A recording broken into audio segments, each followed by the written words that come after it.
We spend so much time buying beauty products when the truth is that we often have everything we need right at home. This recipe for homemade lip balm is way better for you than the store-bought varieties.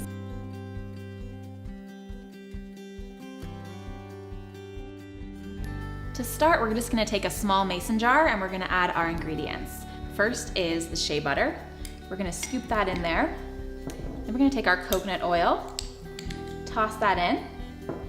Then we've got some beeswax. I stole this from my honeybees, but you can get beeswax pastilles online or get a block of beeswax and shave it with a grater.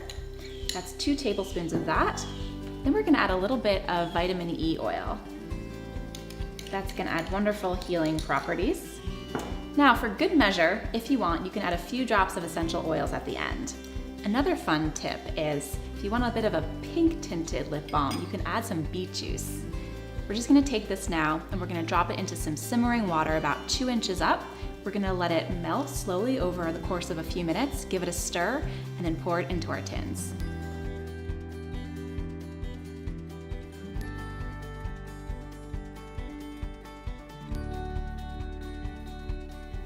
Make sure you use a good oven mitt because this is gonna be a hot jar.